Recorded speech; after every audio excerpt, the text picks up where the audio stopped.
نحمده ونصلي ونسلم على رسوله النبي الكريم وعلى آله وأصحابه أجمعين. اللهم صل على سيدنا ومولانا محمد وعلى آل سيدنا ومولانا محمد وبارك وسلم صلاة وسلاما كثيرا كثيرا. أما بعد فأعوذ بالله من الشيطان الرجيم. بسم الله الرحمن الرحيم. والذين جاهدوا فينا لنهدينهم سبلنا وإن الله لمع المحسنين. صدق اللہ. توفیق الہی اپنے محبوب مرشد پاک کی برکت سے اعتکاف میں ظہر سے قبل کی اس نشست میں حکیم الامت مجدد الملت حضرت تھانوی رحمۃ اللہ علیہ کے مواعظ جو ماہ رمضان میں ہوئے اس کا سلسلہ چل رہا ہے. آج یہ جو واعظ شروع ہوتا ہے اس کا نام ہے تخلیل الکلام بصورت تلاوت کلام الملک العلام. پہلے تھا تخلیل منام بصورت الصیام اور اس سے پہلے تھا تخلیل الطعام بصورت الصیام. تو یہ تیسرا مجاہدہ ہے کہ کم بولنا، اور اس کم بولنے کی صورت کیا ہے کہ تلاوت کلام پاک اگر آدمی کرے تو تلاوت بھی ہو جاتی ہے اور مجاہدہ بھی ہو جاتا ہے، کم بولنے کی عادت بھی قائم ہو جاتی ہے. اور یہ بات پہلے بھی حضرت نے عرض کی کہ شریعت نے صرف مجاہدہ ایک فرضی مجاہدہ نہیں رکھا بلکہ اس کے ساتھ کسی نہ کسی عمل کو جوڑا ہے. یہ واعظ رمضان کے مہینے میں ہوا 21 رمضان سن 1340 ہجری، یعنی آج سے 102 سال پہلے کا یہ واعظ ہے. اور 3.5 گھنٹے کھڑے ہو کر حضرت نے واعظ فرمایا جمعے کے دن بعد نماز جمعہ. روزے کی حالت میں 3.5 گھنٹے کھڑے ہو کر واعظ کرنا. اور آج یہ کیفیت ہے کہ لوگوں سے بیٹھ کر سنا نہیں جاتا. اچھے اچھے نوجوان ہیں لیکن وہ دیواروں سے ٹیک لگا کر بیٹھتے ہیں. اور یہ اس زمانے میں یہ حضرت کا آخر زمانہ ہے اور 3.5 گھنٹے روزے میں کھڑے ہو کر بیان فرما رہے ہیں. اس واعظ کو ضبط کیا مولانا ظفر احمد صاحب عثمانی رحمۃ اللہ علیہ نے، اور سامعین کی تعداد تقریباً 100 تھی. فرمایا یہ وہی آیت ہے جس کی اس کے قبل 2 دفعہ تلاوت کی گئی اور آج پھر تلاوت کی گئی. اس سے پہلے 2 جمعوں میں تلاوت ہوئی، کیونکہ اس کے ذیل میں جو مضمون بیان ہو رہا ہے وہ ابھی تمام نہیں ہوا. اس سے پہلے بیان ہو چکا ہے کہ مجاہدات حکمیہ کی 4 قسمیں ہیں. وہ ذہن میں رہے کہ ایک مجاہدہ حکمیہ اور ایک مجاہدہ حقیقیہ. تو یہ مجاہدہ حکمیہ کی 4 قسمیں: تخلیل طعام، تخلیل منام، تخلیل کلام اور تخلیل اختلاط مع الانام. ان میں سے 2 کا بیان ہو چکا اور 2 باقی ہیں. اور جن 2 کا بیان ہوا وہ مستقلاً نہیں ہوا بلکہ اس حیثیت سے ہوا کہ رمضان کی عبادات میں ان مجاہدات کی رعایت کی گئی ہے. اب 2 جو باقی ہیں ان کی بھی اسی حیثیت سے تقریر ہوگی، جن میں سے آج تخلیل کلام کے متعلق بیان کا ارادہ ہے. اگرچہ بعض مقتضیات کی وجہ سے اس وقت تخلیل اختلاط مع الانام کا بیان ہونا چاہیے تھا کیونکہ یہ زمانہ اعتکاف کا ہے، لیکن میں نے چند وجوہ سے تخلیل کلام کا بیان مقدم کیا۔ ایک یہ کہ اعتکاف ایک خاص وقتی عبادت ہے جس میں اتنا عموم ضرورت نہیں جتنا تخلیل کلام میں عموم ضرورت ہے۔ اعتکاف سب لوگ نہیں کر سکتے، بلکہ اگر سب کرنا چاہیں تو ان کو منع کیا جائے گا، کیونکہ اس سے حوائج و ضروریات معطل ہو جائیں گی۔ یہی وجہ ہے کہ اعتکاف کو سنت علی الکفایہ قرار دیا گیا ہے، کہ سنت علی الکفایہ ہے۔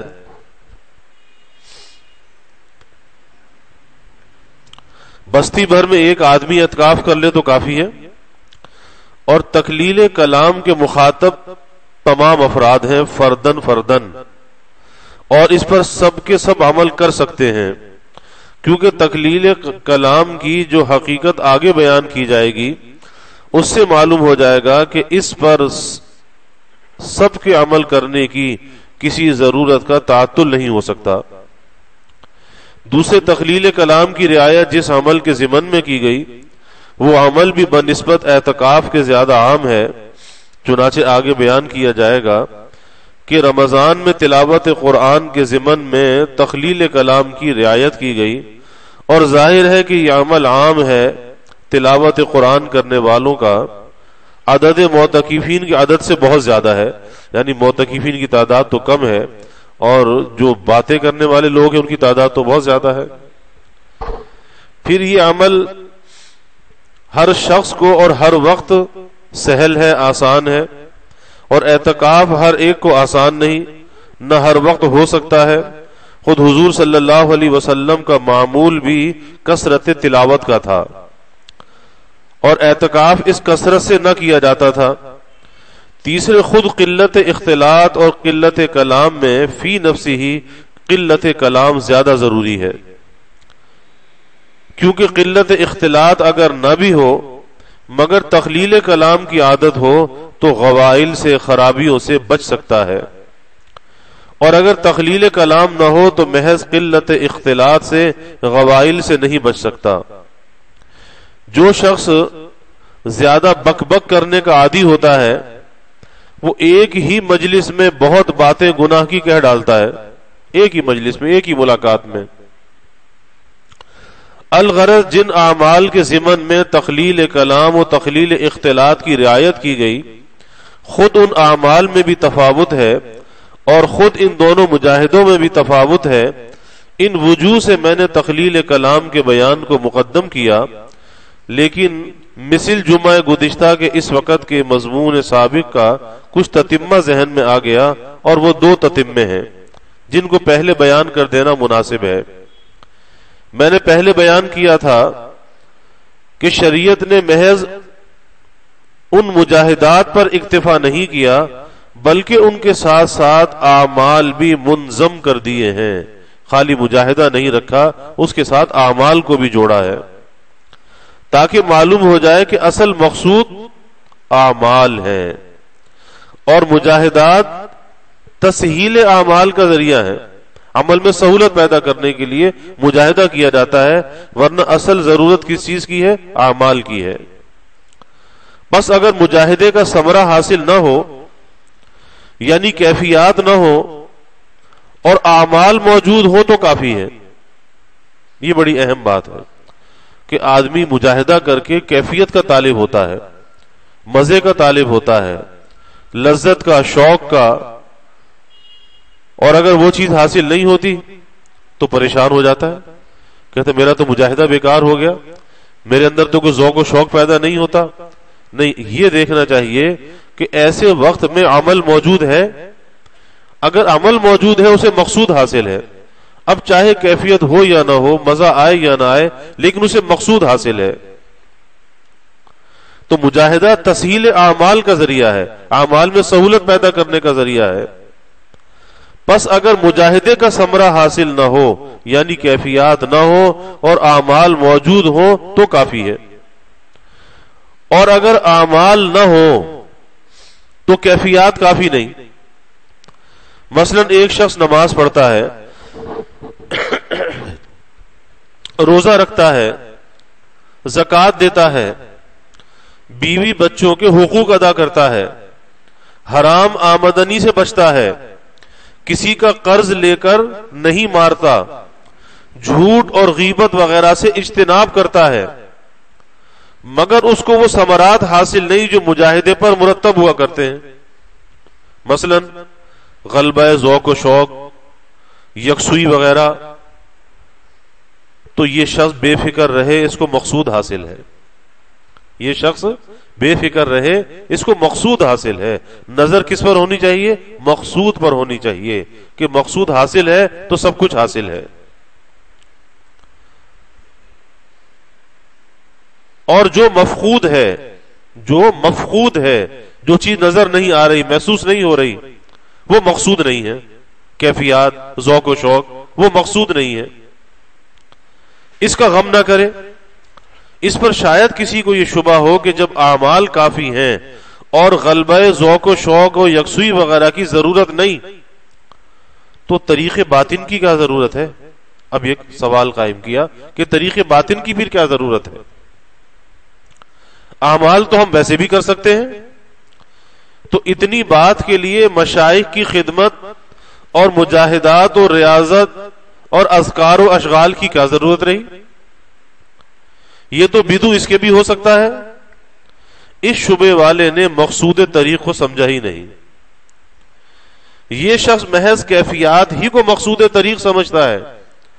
اس لیے میرے اس کہنے پر کہ یہ کیفیات نہ ہو تو بے فکر رہو، اس کو طریق کے بیکار ہونے کا شبہ ہوا. میں پھر کہتا ہوں، کیفیات مقصود طریق نہیں بلکہ مقصود طریق اعمال ہی ہیں، اور یہ کیفیات خود ان اعمال کے تابع ہیں. عمل کرو گے تو کیفیت بھی آ جائے گی، اور جب عمل ہی نہیں ہوگا تو کیفیت کہاں سے آئے گی؟ اگر عمل نہ ہو تو یہ کیفیات کبھی باقی نہیں رہ سکتی. تجربہ کر کے دیکھ لیا جائے. مگر جو اعمال مقصود طریق ہیں ان میں یہ شرط ہے کہ ان میں خلوص ہو، اخلاص ہو. رہا یہ کہ پھر مقصود طریق کیا ہے، تو سنیے، مقصود طریق اور خلوص فی الاعمال یہی باطن عمل ہے جس کے متعلق ارشاد ہے وما امروا الا ليعبدوا الله مخلصین له الدین حنفاء، کہ اللہ نے حکم دیا کہ جو عمل کرو وہ خالص اللہ کے لیے کرو. اور حدیث میں ارشاد ہے ان تعبد اللہ کانک ترا. تو آپ نے میرے اس قول سے کہ اعمال کافی ہیں یہ مطلب سمجھا کہ محض ظاہری اعمال کافی ہیں، اسی لیے طریق باطن کے بیکار ہونے کا شبہ ہوا. حالانکہ میرا مطلب یہ تھا کہ اعمال ماں اپنی صورت ظاہرہ اور اپنی روح کے موجود ہو تو کافی ہیں. صورت ظاہرہ بھی موجود ہو لیکن اس کے ساتھ ساتھ اس کی جو روح ہے یعنی اخلاص، اللہ کی رضا کے لیے کرنا، اگر یہ دونوں چیزیں موجود ہیں تو پھر یہ اعمال کافی ہیں. اور روح اعمال خلوص ہے، اخلاص، اللہ کی رضا کا قصد.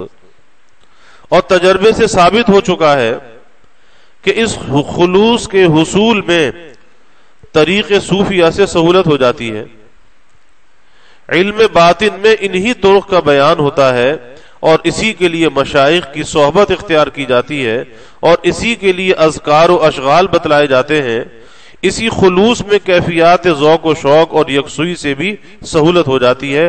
یہ کیفیات مقصود تو نہیں ہے لیکن مقصود میں مددگار ہو جاتی ہیں، معین ہو جاتی ہیں.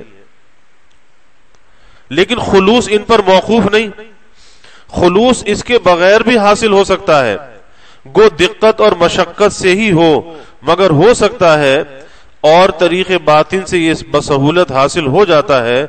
اور حقیقت اس خلوص کی یہ ہے، مثلا نماز پڑھے اس میں ریا نہ ہو، عجب نہ ہو، قصدن احزار وساوس نہ ہو کہ خود بخود خیالات کو لا رہا ہے، سوچ رہا ہے، اپنے اختیار سے لا رہا ہے. تو یہ بھی نہ ہو. تو اب اگر کوئی شخص نماز پڑھنے کھڑا ہوا اور سوائے رضائے حق کے اس کی کوئی غرض نہیں، اور جو غرض آتی بھی ہے اس کو دفع کرتا ہے، اور وساوس بھی دل میں خود نہیں لاتا، تو یہ نماز خلوص کے ساتھ تمام ہوئی. یہ نماز خلوص کے ساتھ تمام ہوئی. ہاں اگر یہ شخص کیفیات سے خالی ہے تو اس کے اہتمام میں اس کو مشقت بہت ہوگی. نماز میں کیفیت طاری نہیں ہوتی، اب اس کے ادا کرنے میں مشقت بہت ہوگی. لیکن اگر وہ اس مشقت کو برداشت کرتا رہے اور ہمت کر کے از خود نماز میں کوئی وسوسہ نہ لائے، نہ ریا و عجب کو پاس آنے دے، تو مقصود میں یہ شخص کامیاب ہے. اور اس کو مشقت کی وجہ سے اجر بھی زیادہ ہوگا کہ ایک تو کیفیت نہیں ہے، مزہ نہیں آ رہا، لیکن پھر بھی عمل کر رہا ہے، اس کی مشقت بڑھ رہی ہے، تو اس مشقت پر اللہ تعالیٰ اجر کو بڑھا دیتے ہیں.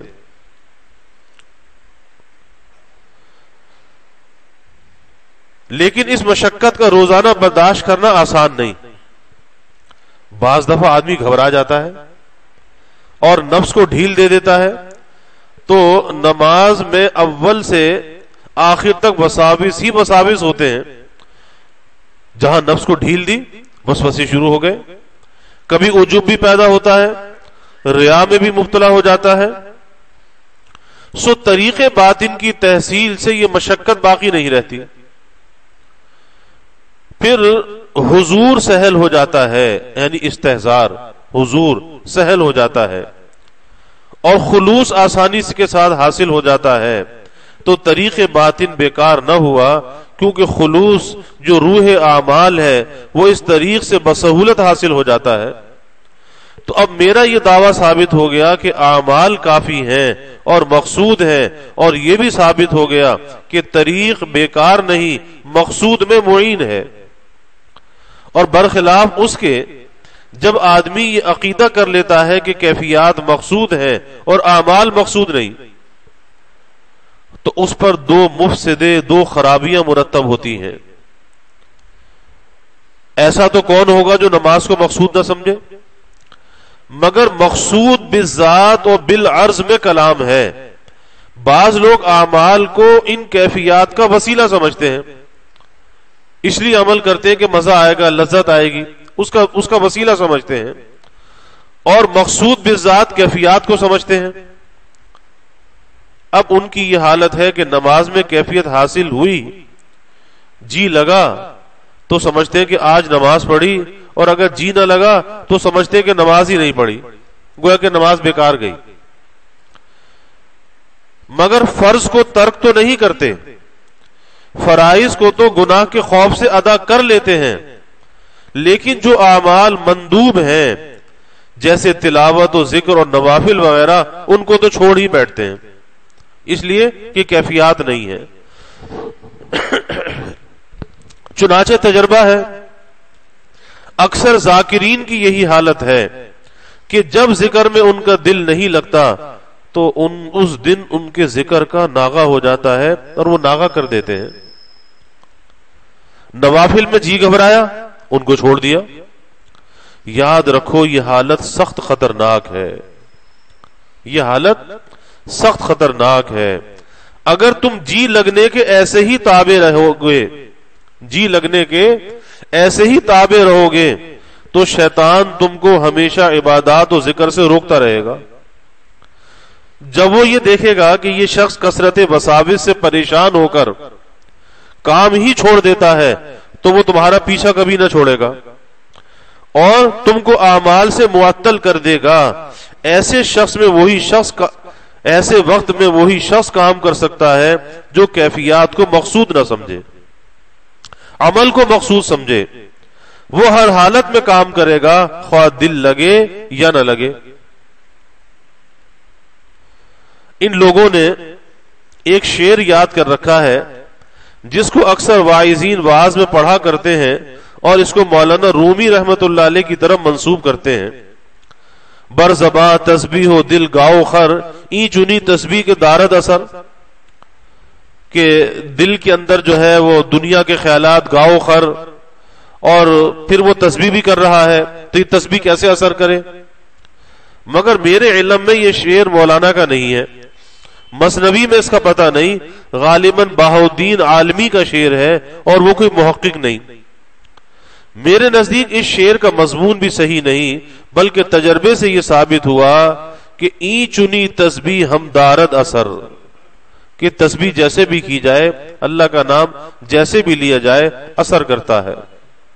رات دن کا تجربہ ہے، ابتدا میں وساوس کی کثرت ہوتی ہی ہے، بہت کم ذاکر ایسے ہوں گے جن کو ابتدا میں وسوسے نہ آتے ہوں، مگر میں ذاکرین سے کہہ دیتا ہوں اس طرف التفات نہ کرو، وسوسہ آتا ہے آنے دو، لیکن تم ادھر خیال نہ کرو، وساوس کے ساتھ ہی ذکر کرتے رہو، رفتہ رفتہ حضور حاصل ہو جائے گا۔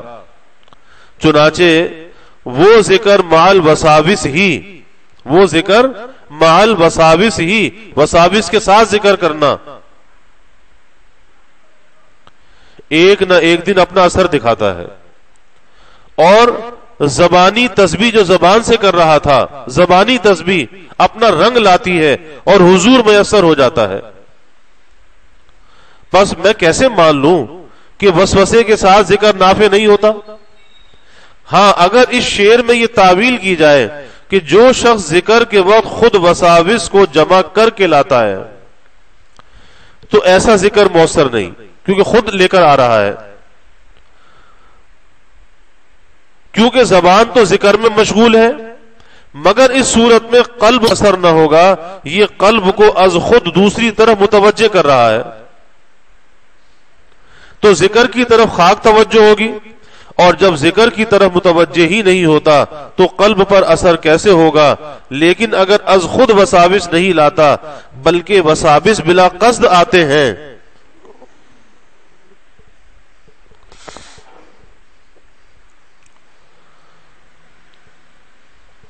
اور یہ ان پر التفات نہیں کرتا تو یہ ذکر بھی نافع ہے۔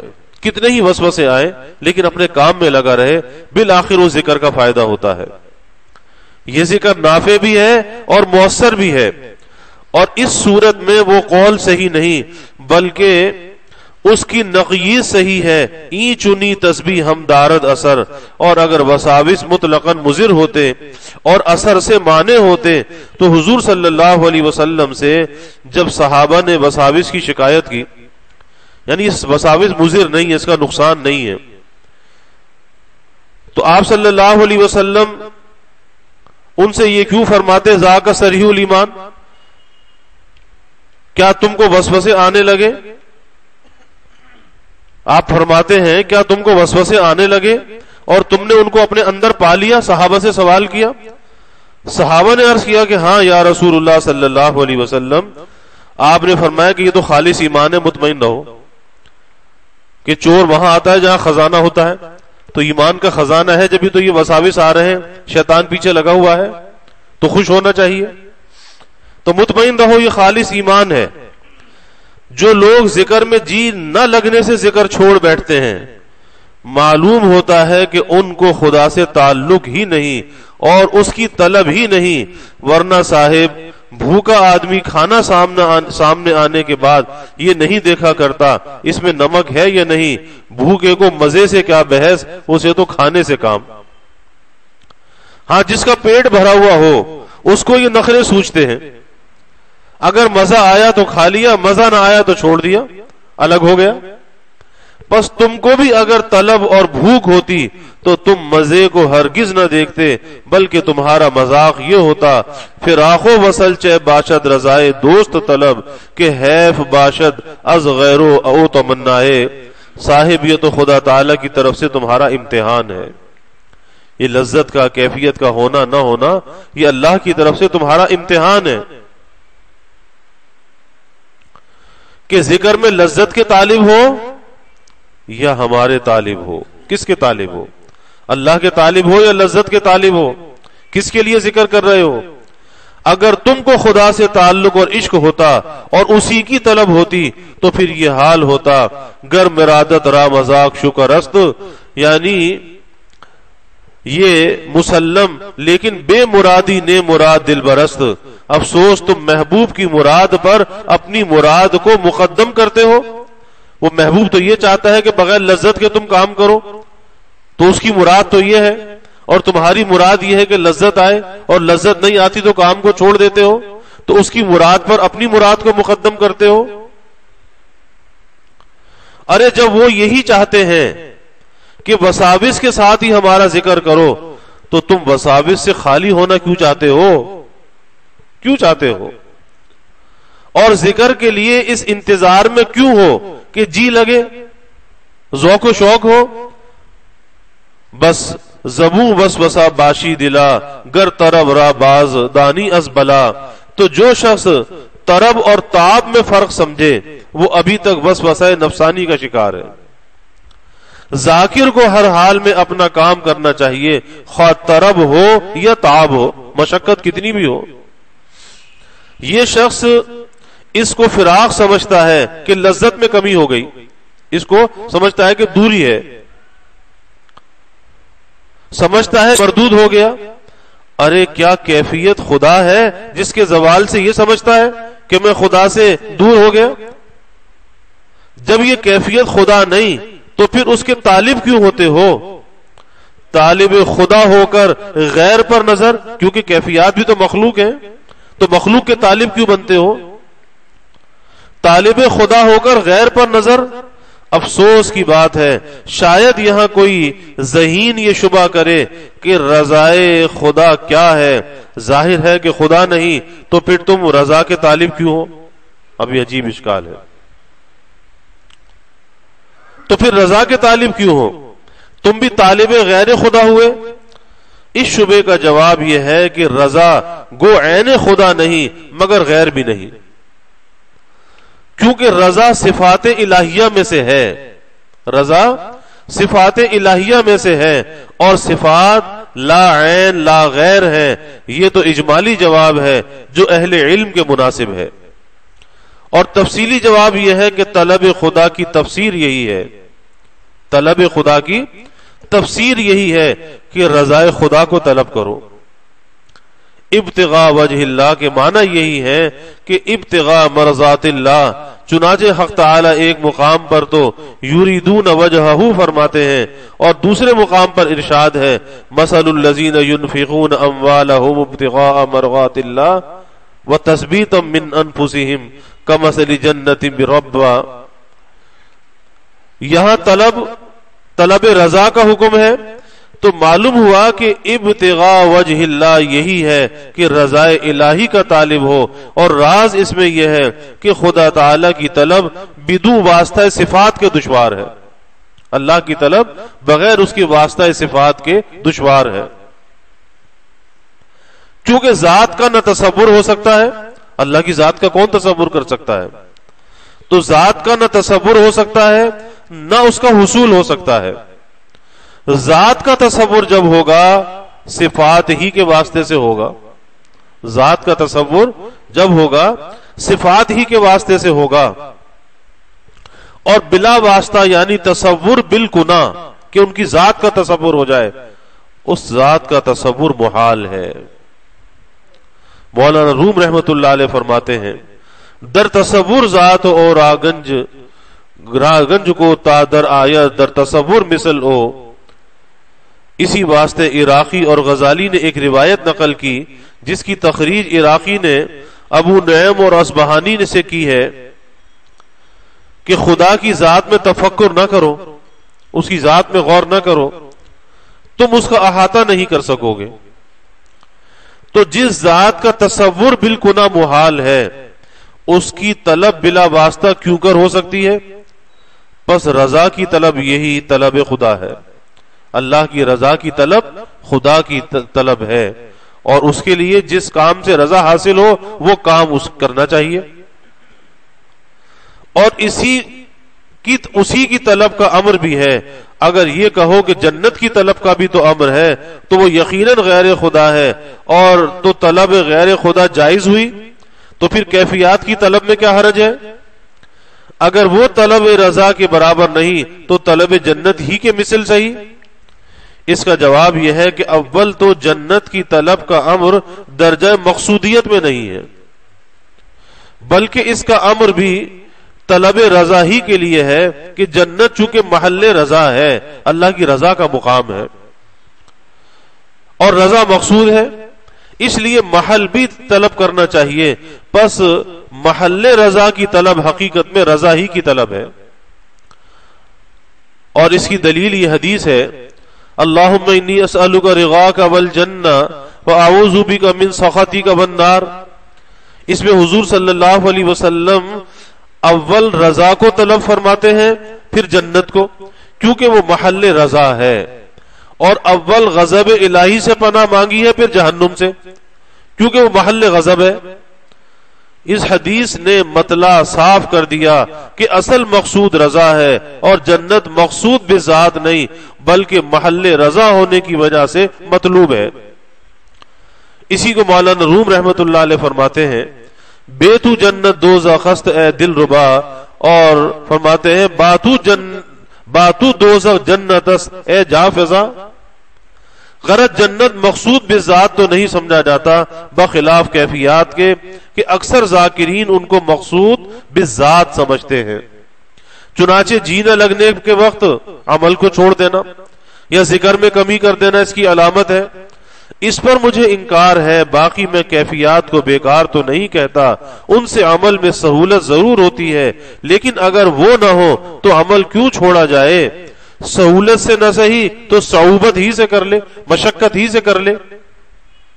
سو ایک فرق تو طلب جنت و طلب کیفیت میں یہ ہوا، اور دوسرے خود جنت و کیفیات میں ایک فرق ہے، اس لیے ان کو متماثل نہیں کہہ سکتے، اور وہ یہ کہ جنت لوازم رضا سے ہے، کہ جو جنت میں جائے گا اسے لازمی طور پر اللہ کی رضا حاصل ہوگی تو جنت میں جائے گا، تو جنت لوازم رضا سے ہے، اسی لیے موعود ہے، اور کیفیات لوازم رضا سے نہیں ہے، اس لیے موعود بھی نہیں، اس کا وعدہ بھی نہیں ہے، جنت کا وعدہ ہے، تو اس کی مقصودیت سے بھی اس کی مقصودیت بھی گھٹی ہوئی ہے۔ اسی لیے اکابر نے فرمایا کہ کیفیات محمود ہیں لیکن مقصود نہیں ہے۔ اچھی چیز ہے اگر آ جائے غیر اختیاری طور پر، لیکن اس کا طالب نہیں بننا چاہیے۔ کیفیات محمود ہیں، مقصود نہیں ہے، البتہ محمود یا معین مقصود ہونے کے سبب اگر اس کے لیے دعا کی جائے اور تو اس کی طلب یعنی دعا کا حرج نہیں، تو اعانت طاعت میں اس کا درجہ صرف اس قدر ہے کہ اس سے مقصود یعنی عمل میں قدر سہولت ہو جاتی ہے۔ اور اس کی مثال ایسی ہے جیسے چٹنی سے کھانا آسان ہو جاتا ہے، تو یہ کیفیات کیا ہے؟ کھانا نہیں ہے، یہ چٹنی ہے، اور اگر چٹنی نہ ہو بغیر چٹنی کے بھی کھانا کھا لیا جاتا ہے۔ تو جیسے چٹنی سے کھانا آسان ہو جاتا ہے، لیکن ایسا کبھی نہ دیکھا ہوگا کہ دسترخوان پر چٹنی نہ ہو تو ضروری کھانا ہی چھوڑ دیا جائے، کیونکہ اصل مقصود تو غذا ہے، چٹنی اس کے ہضم کرنے کے لیے معین ہے، اس کو غذا کا موقوف علیہ نہیں بنایا جا سکتا۔ لیکن گاہے گاہے کبھی کبھی اگر دسترخوان پر چٹنی نہ آئے، چٹنی بھی آئے تو اچھا ہے، تاکہ معدہ اس کا عادی ہو کر کمزور نہ ہو جائے کہ ہر وقت چٹنی کا سہارا لے۔ اسی طرح گاہے گاہے کیفیات کا نہ ہونا بھی اچھا ہے، تاکہ نفس ان کا عادی نہ ہو جائے، پھر ان کے بغیر کام ہی نہ کرے۔ حالانکہ طالب کی شان تو یہ ہونی چاہیے کہ کیفیات کا نہ ہونا تو کیا، اگر غیب سے یہ آواز بھی آئے کہ تیرا عمل کچھ قبول نہیں، تو مردود ہے، اور یقین ہو جائے کہ یہ ندائے غیبی ہی ہے، جب بھی اپنے کام میں لگا رہے اور ہرگز عمل کو ترک نہ کرے۔ شیخ سعدی رحمت اللہ علیہ نے ایک شخص کا قصہ لکھا ہے کہ وہ مجاہدات بہت کرتا تھا، راتوں کو تہجد پڑھتا تھا، مگر اس کو کیفیات تو کیا ہوتی، ایک دن غیب سے اس کو ایسا فضیحت کیا گیا کہ رات کو جب تہجد کے لیے اٹھا تو ہاتف غیبی نے آواز دی کہ جو چاہے کر، یہاں کچھ قبول نہیں۔ اور یہ آواز اس زور سے آئی، ایک مرید نے بھی سن لی، مگر وہ اللہ کا بندہ اس پر بھی اپنے کام پورا کر کے ہٹا. اگلی رات ہوئی تو پھر لوٹا بدنا لے کر تہجد کے لیے اٹھے. مرید نے کہا اجی غیرت بھی کوئی چیز ہے؟ جب وہ کچھ قبول ہی نہیں کرتے تو پھر کاہے کے لیے مصیبت جھیلتے ہو؟ ارے پڑھ کے سو رہو.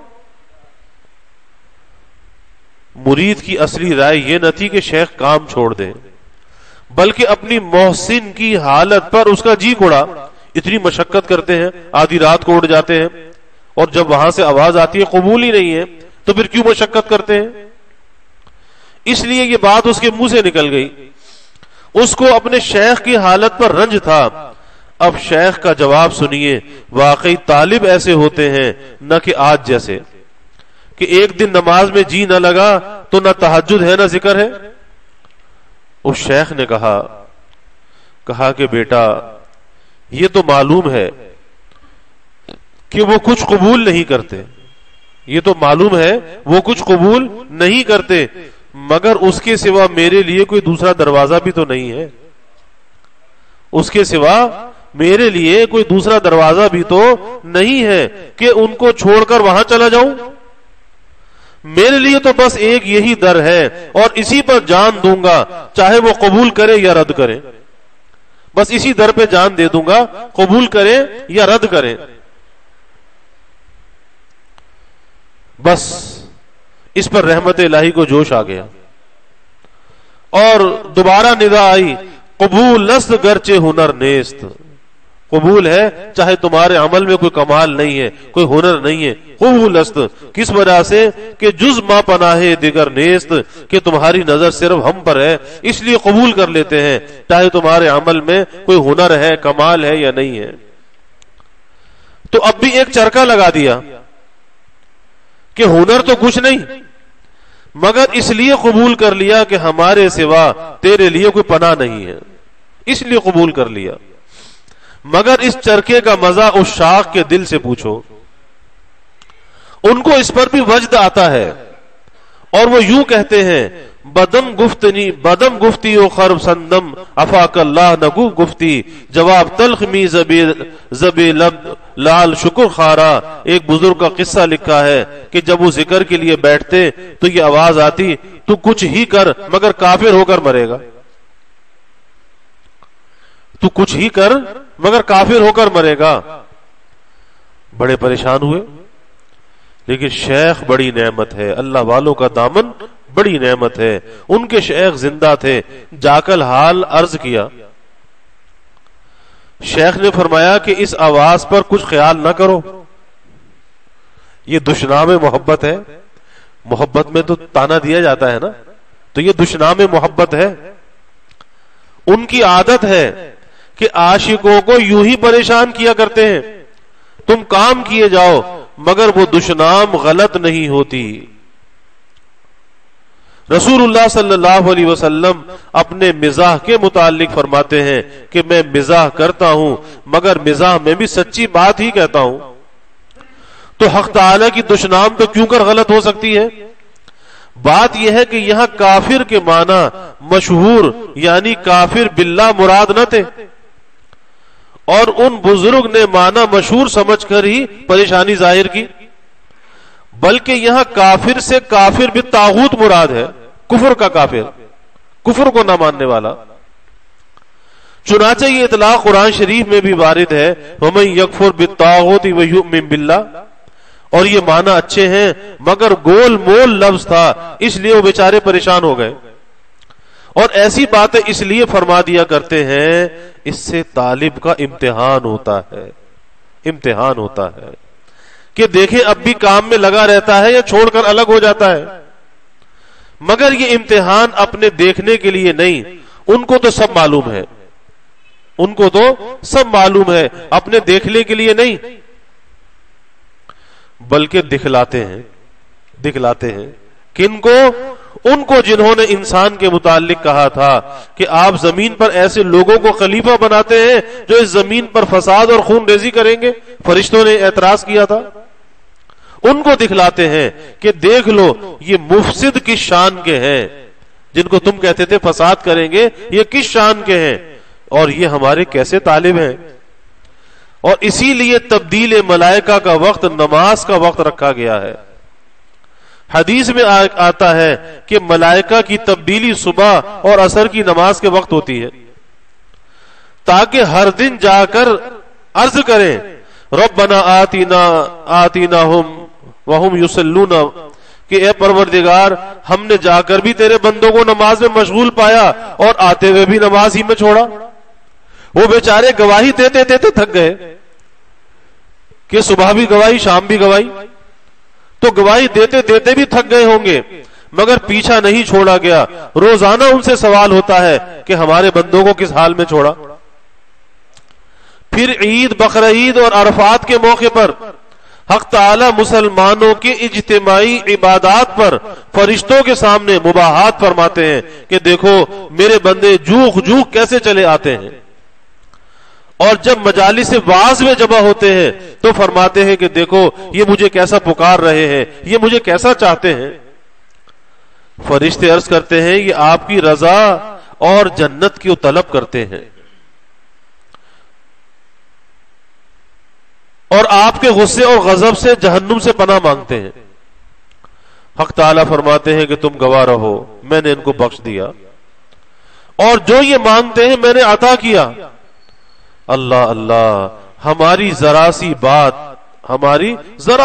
بات کی وہاں کیسی قدر ہوتی ہے، اور فرشتوں کے سامنے کس طرح اس کو پیش کیا جاتا ہے تاکہ ہر دن ان کو اپنے اس قول کا جواب ملتا رہے کہ یہ تو زمین پر فساد کریں گے، اس کا جواب روز ملتا رہے.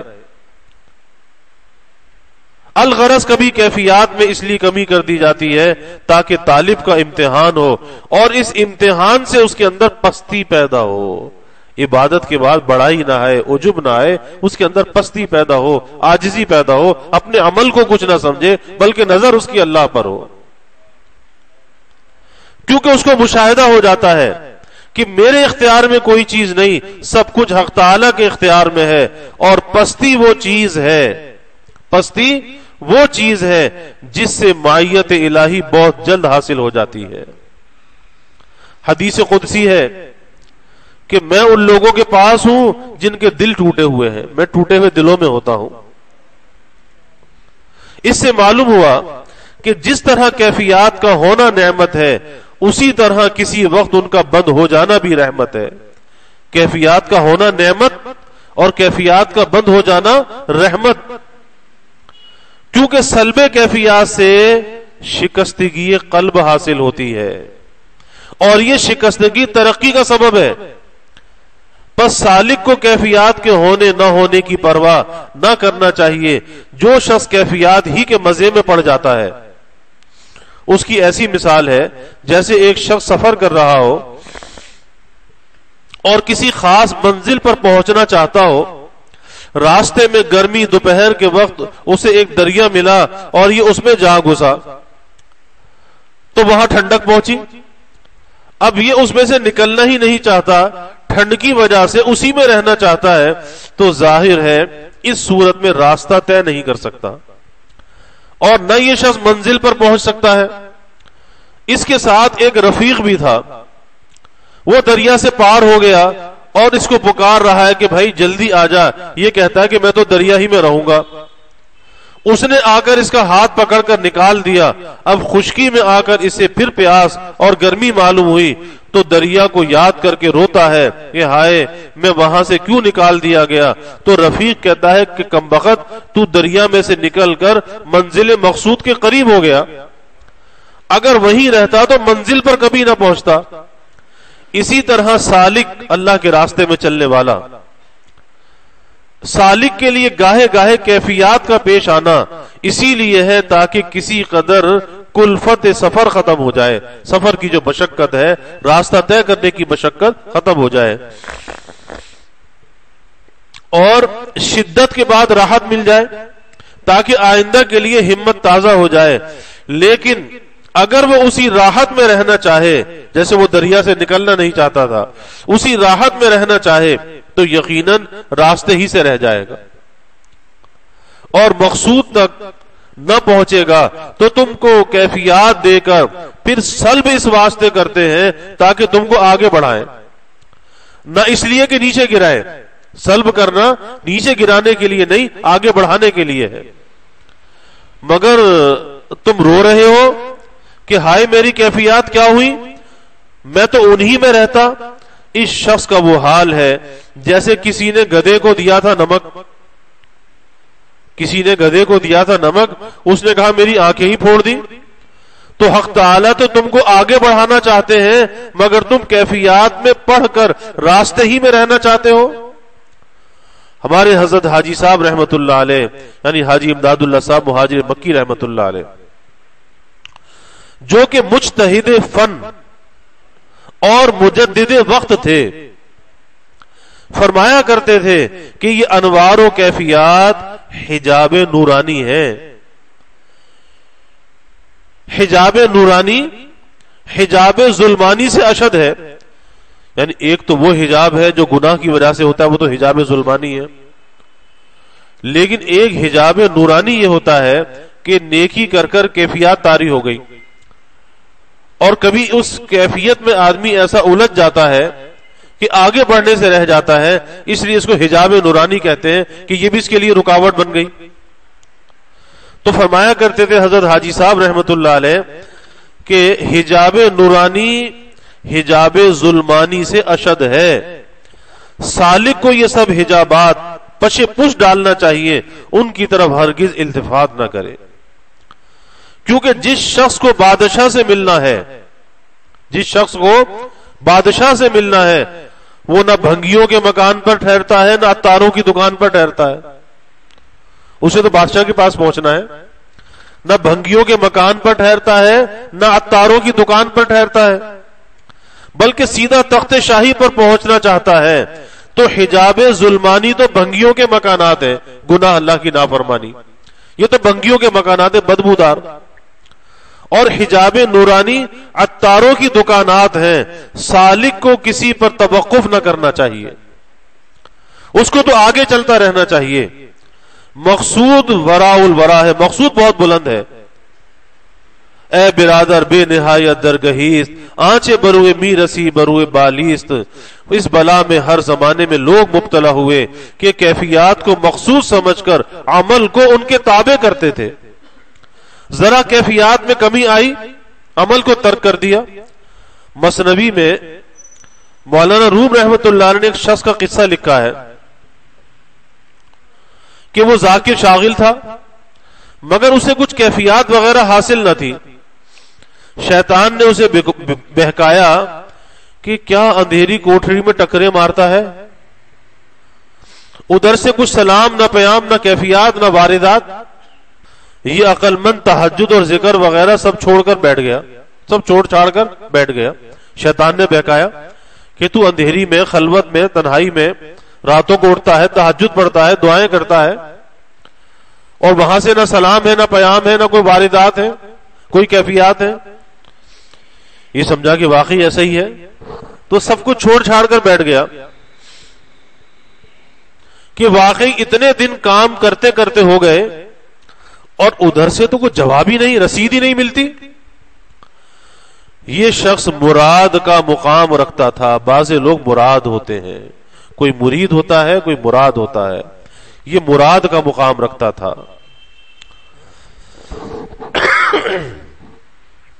اس لیے حق تعالی کی طرف سے اس کو تنبیہ کی گئی. مرید اور مراد میں فرق یہی ہے کہ مرید ابھی تک عاشق ہی نہیں، اب مرید ابھی تک عاشق ہی ہے، محبوب نہیں بنا. اور مراد عاشق بھی ہے اور محبوب بھی ہے. پھر سنیں، مرید ابھی عاشق ہی ہے، محبوب نہیں بنا، اور مراد عاشق بھی ہے اور محبوب بھی ہے. مرید اعراض کرے، مرید اعراض کرے تو یہ کہہ کر دھکے دے دیے جاتے ہیں، ہر چے خواہد گو بیاؤ ہر کے خواہد گو برو، دارو گیر و حاجہ و دربان دری درگاہ نیست. اور مراد اگر اعراض کرے، کسی کام کو چھوڑے، تو اس کو پکڑ کر بلواتے ہیں کیونکہ وہ محبوب بھی ہے. جیسے خوبصورت مرغ وحشی کہ وہ بھاگتا ہے مگر دانہ دکھلا کر اس کو جذب کرتے ہیں بلاتے ہیں، ایسے ہی کا قول ہے مرغ باغ ملکوتیم دری در خواب دری در خراب می شبد نور تجلائے خدا دانائے ماں. تو جب یہ شخص سب کام چھوڑ کر سو رہا تو حق تعالی کی طرف سے خضر علیہ السلام کو یا کسی فرشتے کو حکم ہوا، ارے اس احمق کو سمجھاؤ، وہ نماز و ذکر چھوڑ کر کیوں بیٹھ رہا؟ وہ خواب میں آئے اور پوچھا کہ بھائی تم آج کیوں سو رہے؟ اس نے وہی شکایت کی، اتنے دن ہو گئے کام کرتے کرتے، نہ کوئی سلام ہے نہ پیام ہے نہ کوئی واردات ہیں، اتنے دن کام کرتے کرتے گزر گئے، وہاں سے کوئی رسید ہی نہیں ملتی، نہ سوال ہے نہ جواب ہے، اس لیے میں نے سب چھوڑ دیا. تو جواب ارشاد ہوا گفت اللہ تو لبیک ماست دین نیاز و سوز و دردت پیک ماست. ارے یہ تیرا اللہ اللہ کرنا ہی تو ہمارا جواب ہے، اور کون سے جواب کا انتظار کر رہا ہے؟ یہ اللہ اللہ کرنا ہی ہمارا جواب ہے. اگر ہم کو تیرا ذکر پسند نہ ہوتا تو ہم تیری زبان سے اپنا نام نکلنے ہی نہ دیتے. اس لیے جب اللہ ذکر کی توفیق دے، تلاوت کی توفیق دے، ایک تو شوق سے کرنا چاہیے اور اس پہ شکر بھی کرنا چاہیے. یا اللہ تیرا شکر ہے کہ یہ زبان تیرے ذکر پہ چل رہی ہے، تو بہت شکر کا مقام ہے. یہ اللہ اللہ کرنا ہی ہمارا جواب ہے. اگر ہم کو تیرا ذکر پسند نہ ہوتا ہم تیری زبان سے اپنا نام نکلنے ہی نہ دیتے بلکہ زبان پکڑ لیتے.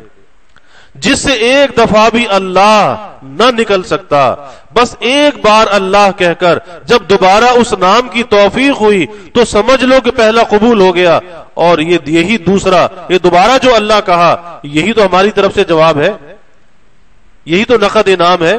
اور کون سے جواب کا انتظار ہے اور کون سے انعام کا انتظار ہے؟ اللہ حاضا تمہارے دل میں جو سوز و درد ہے، یہ جو دل میں سوز ہوتا ہے، درد ہوتا ہے، اللہ کی محبت اپنی طرف کھینچتی ہے، یہ جو تمہارے دل میں سوز و درد ہے یہ ہماری طرف سے قاصد ہے. اگر ہم کو تعلق نہ ہوتا تو اپنا قاصد تیرے پاس نہ بھیجتے، کیونکہ ہمارا قاصد ہر شخص کے پاس نہیں جایا کرتا. یہ جو دل میں خیال آتا ہے نا، تلاوت کر لے، نماز پڑھ لے، نفل پڑھ لے، یہ اللہ کا قاصد ہے. اس کا مطلب اللہ کو پیار ہے، اس پہ فوراً عمل کرنا چاہیے. اگر عمل نہیں کریں گے اب وہ قاصد آنا بند ہو جائے گا. اگر ہم کو تعلق نہ ہوتا تو اپنا قاصد تیرے پاس نہ بھیجتے، کیونکہ ہمارا قاصد ہر شخص کے پاس نہیں جایا کرتا بلکہ جہاں ہم بھیجنا چاہتے ہیں وہ وہیں جاتا ہے. اور یہ کیا ضرور ہے کہ قاصد عربی میں ہی بولتا ہے؟ اور یہ سوز و درد جو ہے یہ بھی تو قاصد ہے، اور یہ وہ سکینہ ہے، یہ وہ سکینہ ہے جس کے متعلق ارشاد ہے هو الذی انزل السکینۃ فی قلوب المؤمنین. اور ذکر کے وقت یہ سکینہ ضرور نازل ہوتا ہے. اسے ذکر کو معمولی نہیں سمجھنا چاہیے، اور ذکر چاہے انفرادی ہو یا مل کر کوئی ذکر کرنا ہو اسے بڑے شوق کے ساتھ سننا، بیٹھ کے اس میں شرکت کرنی چاہیے. یقیناً ذکر سے پہلے جو قلب کی حالت تھی ذکر کے بعد وہ حالت نہ ہوگی بلکہ کچھ اور حالت ہوگی. یہ اسی سکینے کا اثر ہے جو نازل کیا جاتا ہے، سکینے کا اثر ہے جس سے ذکر کے بعد دل میں ایک ٹھنڈک سی معلوم ہوتی ہے، اور کبھی درد و سوزش محسوس ہوتی ہے ذکر کے بعد. یہ سب خدائی قاصد ہیں، ان کو بیکار نہ سمجھو. اسی کو فرماتے ہیں گفت اللہ تو لبیک ماست دین نیاز و سوز درد درد پیک ماست. اس مضمون کو ہمارے حضرت حاجی صاحب رحمت اللہ علیہ نے ایک بار اس طرح فرمایا کہ اگر ایک آدمی روزانہ تمہارے گھر پر آتا ہو اور تم اس کو روک دینے کی قدرت ہو تم کو، اور تم کو اگر اس کا آنا ناگوار ہو تو تم صاف صاف اس کو روک دو گے کہ بھائی یہاں نہ آیا کرو، مجھے تکلیف ہوتی ہے. اور اگر باوجود قدرت کے تم اس کو نہ روکو تو یہ اس کی علامت ہے کہ اس کا آنا تم کو ناگوار نہیں ہے بلکہ تم اس کا آنا چاہتے ہو. اسی طرح اگر حق تعالی کو تمہارا مسجد میں آنا، نماز پڑھنا پسند نہ ہوتا تو وہ تم کو خود روک دیتے کہ ہمارے گھر میں نہ آؤ، مگر جب 5 وقت مسجد میں آنے کی اور نماز میں اپنے سے بات چیت کرنے کی تم کو توفیق دے رکھی ہے تو سمجھ لو کہ تمہارا آنا ان کو ناگوار نہیں ہے، اور تمہاری عبادات خدا کے یہاں مقبول ہیں۔ رہا یہ کہ حق تعالی اگر روکنا چاہے تو کس طرح روکیں گے؟ کیا وہاں کوئی سپاہی آئے گا؟ کیسے روکیں گے؟ ہاں، وہ اس طرح سے روک دیں گے کہ تم کو نماز کی توفیق ہی نہ ہوگی، اور وہ سپاہی یہی ہے۔ جیسے ایک غلام اور آقا کا قصہ ہے کہ غلام آقا کے ساتھ بازار گیا، راستے میں نماز کا وقت آ گیا، غلام نمازی تھا، وہ آقا سے اجازت لے کر مسجد میں نماز کے لیے گیا اور آقا مسجد سے باہر بیٹھ گیا۔ اب تمام نمازی نماز پڑھ کر مسجد سے جا رہے ہیں مگر غلام باہر نہیں آتا۔ اس نے اطمینان سے فرض پڑھے، نفلیں شروع کی، پھر وظیفے میں لگ گیا۔ جب بہت دیر ہو گئی تو آقا نے آواز دی کہ میاں اتنی دیر کہاں لگا دی، باہر کیوں نہیں آتے؟ غلام نے کہا کہ آنے نہیں دیتے۔ کہا کہ کون نہیں آنے دیتا؟ کہا جو تم کو اندر نہیں آنے دیتا وہ مجھ کو باہر نہیں آنے دیتا۔ واقعی جب ان کو کسی کا مسجد میں آنا ناگوار ہوتا ہے تو اس کو مسجد میں قدم رکھنے کی بھی توفیق نہیں ہوتی۔ بہت لوگ برسوں مسجد کے دروازے پر کباب بنا کر بیچتے ہیں مگر ایک دن بھی مسجد کے اندر جانے کی توفیق نہیں ہوتی۔ یہ ان کا روکنا ہے، وہ اس طرح روکا کرتے ہیں۔ بس جن کو 5 وقت کی نماز کی توفیق ہو رہی ہے وہ امید رکھیں انشاءاللہ تعالی ان کی عبادات مقبول ہو رہی ہیں۔ گو ہماری عبادات اس قابل تو نہیں ہے مگر محض رحمت حق سے قبول ہو جاتی ہیں۔ اللہ تعالی ہمیں عمل کی توفیق عطا فرمائے، اپنی محبت اور معرفت عطا فرمائے۔ وآخر دعوانا الحمد للہ رب العالمین والعاقبۃ للمتقین والصلاة والسلام علی اشرف الانبیاء والمرسلین۔ اللہم صل علی سیدنا و مولانا محمد وعلی آل سیدنا و مولانا محمد وبارک وسلم۔ ربنا آتنا فی الدنیا حسنہ وفی الآخرۃ حسنہ وقنا عذاب النار۔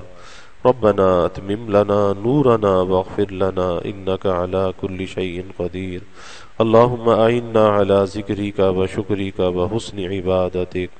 اللہم ارنا الحق حقا وارزقنا اتباعہ وارنا الباطل باطلا وارزقنا اجتنابہ۔ اللہم انا نسألک العفو والعافیہ والمعافاة الدائمہ فی الدین والدنیا والآخرہ والفوز بالجنہ والنجاة من النار۔ اللہم انا نسألک من خیر ما سألک منہ نبیک سیدنا محمد صلی اللہ علیہ وسلم ونعوذ بک من شر ما استعاذک منہ نبیک سیدنا محمد صلی اللہ علیہ وسلم وانت المستعان وعلیک البلاغ ولا حول ولا قوة الا باللہ وجزا اللہ عنا محمدا صلی اللہ علیہ وسلم ما هو اہلہ وصلی اللہ تعالی وسلم علی النبی الکریم آمین برحمتک یا بھائی۔ سنن زوال، صلاۃ و تسبیح، اور اگلی صفوں کے اندر بیٹھیں، پہلے اگلی صفوں کو بھریں۔